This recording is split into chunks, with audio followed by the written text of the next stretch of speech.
En este miércoles recemos con el Evangelio según San Marcos, en el nombre del Padre, y del Hijo, y del Espíritu Santo. Jesús salió de allí y se dirigió a su pueblo, seguido de sus discípulos. Cuando llegó el sábado, comenzó a enseñar en la sinagoga, y la multitud que lo escuchaba estaba asombrada y decía: ¿De dónde saca todo esto? ¿Qué sabiduría es esa que le ha sido dada, y esos grandes milagros que se realizan por sus manos? ¿No es acaso el carpintero, el hijo de María, hermano de Santiago, de José, de Judas y de Simón? ¿Y sus hermanas no viven aquí entre nosotros? Y Jesús era para ellos un motivo de escándalo. Por eso les dijo: un profeta es despreciado solamente en su pueblo, en su familia y en su casa. Y no pudo hacer allí ningún milagro, fuera de curar a unos pocos enfermos imponiéndole las manos. Y él se asombraba de su falta de fe. Jesús recorría las poblaciones de los alrededores enseñando a la gente. Palabra del Señor.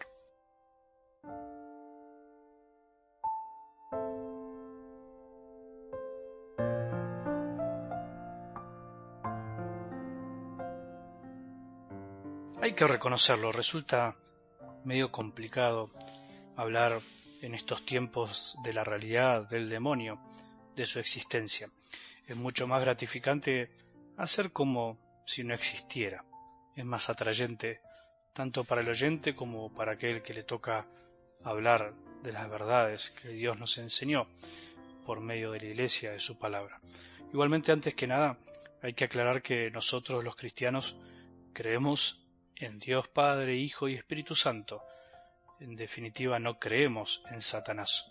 O sea, no tenemos fe en él, no le creemos a él, no nos confiamos de él. Eso está claro. Lo digo porque a veces en algunos ambientes cristianos se habla tanto del demonio, algunos sacerdotes hablan tanto del maligno, que parece incluso ser más importante que el mismo Dios, y en vez de amar a Jesús, las personas terminan teniéndole miedo a alguien que finalmente no conocemos. Hoy la verdad que no es tan común, pero hay que reconocer que se da. La Iglesia, en definitiva, enseña que el demonio existe, que es un ser espiritual, un ángel caído, como se dice, un ángel que se rebeló a la voluntad del Padre y por eso se autoexcluyó del amor de Dios, y junto a él arrastró a muchos otros ángeles que no sabemos cuántos son, pero son miles, muchísimos, incontables. Eso quiere decir que es una criatura, no tiene otro rango que el de criatura. No es la personificación del mal, como si fuera que el mal es una fuerza opositora a Dios que anda dando vueltas por ahí y que lucha de igual a igual con el Omnipotente. Como se decía en los antiguos mitos, no es una energía maligna, no es la mala onda del mundo que está en el aire, no es algo que está tampoco dentro de nosotros, aunque puede pasar.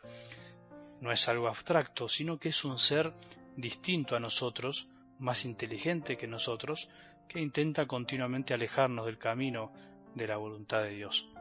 Esa es su principal finalidad, distanciarnos o bien oponernos a lo que Dios desea para cada uno de nosotros, o sea, la santidad, la felicidad, y eso lo hace de mil modos distintos.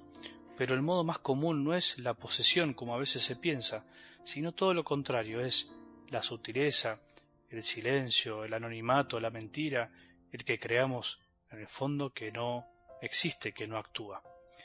Al contemplar esta escena de algo del Evangelio de hoy, los cristianos, los que creemos, debemos reconocer con humildad y nunca olvidar la dificultad propia que tiene la fe. ¿Qué significa tener fe o decir que la tenemos? A veces simplificamos mucho la fe y aseguramos tener fe sin ahondar en lo que quiere decir, o incluso criticamos a aquellos que no tienen fe y decimos ante ciertas situaciones: ¿cómo no pueden creer? ¿Cómo si ven esto no pueden creer? Sin embargo, como creyentes, y creyentes que pensamos y usamos la razón, o por lo menos deberíamos usarla, tenemos que reconocer que nuestra fe, intrínsecamente, aunque la tengamos, tiene una gran dificultad. Es, de algún modo, difícil creer. Sé que a algunos les choca escuchar esto, pero Eso mismo enseña también la Iglesia. Si no reconocemos esto, estamos simplificando la fe y en el fondo estamos menospreciando un don que es de Dios. Creer es un don que recibimos, la posibilidad de creer en alguien que está más allá de lo que vemos, la posibilidad de creer que en la sencillez de las cosas podemos encontrar a Dios, la posibilidad de creer que esa persona que caminó por Galilea, ese hombre era Dios, que vino a estar entre nosotros, es un don, no podemos olvidarlo. Y es por eso que a muchos les cuesta creer cuando se ponen a pensar. Nos cuesta creer porque no se tiene fe por evidencias o certezas científicas, porque el humano se transforma en obstáculo a veces para lo divino, para aquel que no tiene fe. Y por eso a veces nosotros en nuestras casas, en nuestras familias, cuando queremos ser profetas, cuando queremos ser personas que muestren y anuncien que Dios está, se nos hace difícil porque nosotros y todos los demás, cuando hablamos de Dios, lo que buscamos en el fondo es algo más grande, algo milagroso, algo que deslumbre.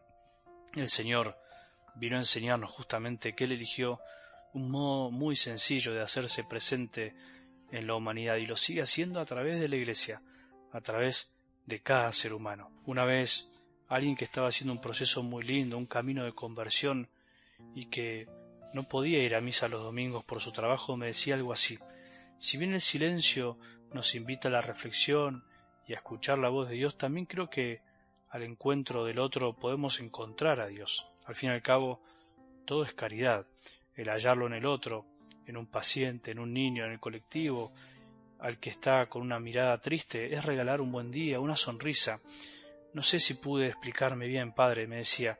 Sueño con una iglesia que sea realmente católica, universal, en donde encontremos a Dios en los otros, en la misa, de los lunes o los domingos, o cualquier día, donde podamos desviar la mirada y pensar en aquel que no se acerca, o al salir de la misma iglesia.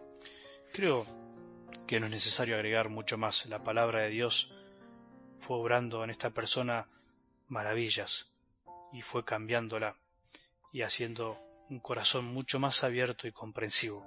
Necesitamos fe para ver los milagros de Dios, necesitamos fe para darnos cuenta que Dios está presente. Por eso lo mejor que podemos pedir es la fe, no es pedir milagros. Si tenemos fe, veremos milagros continuamente en lo sencillo de cada día.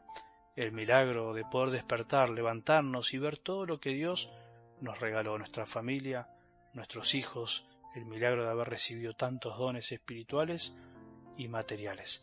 Pidamos fe para poder descubrir que Él está siempre y que el humano no sea un obstáculo para creer, sino todo lo contrario, el trampolín para confiar en su presencia. Que tengamos un buen día y que la bendición de Dios, que es Padre misericordioso, Hijo y Espíritu Santo, descienda sobre nuestros corazones y permanezca para siempre.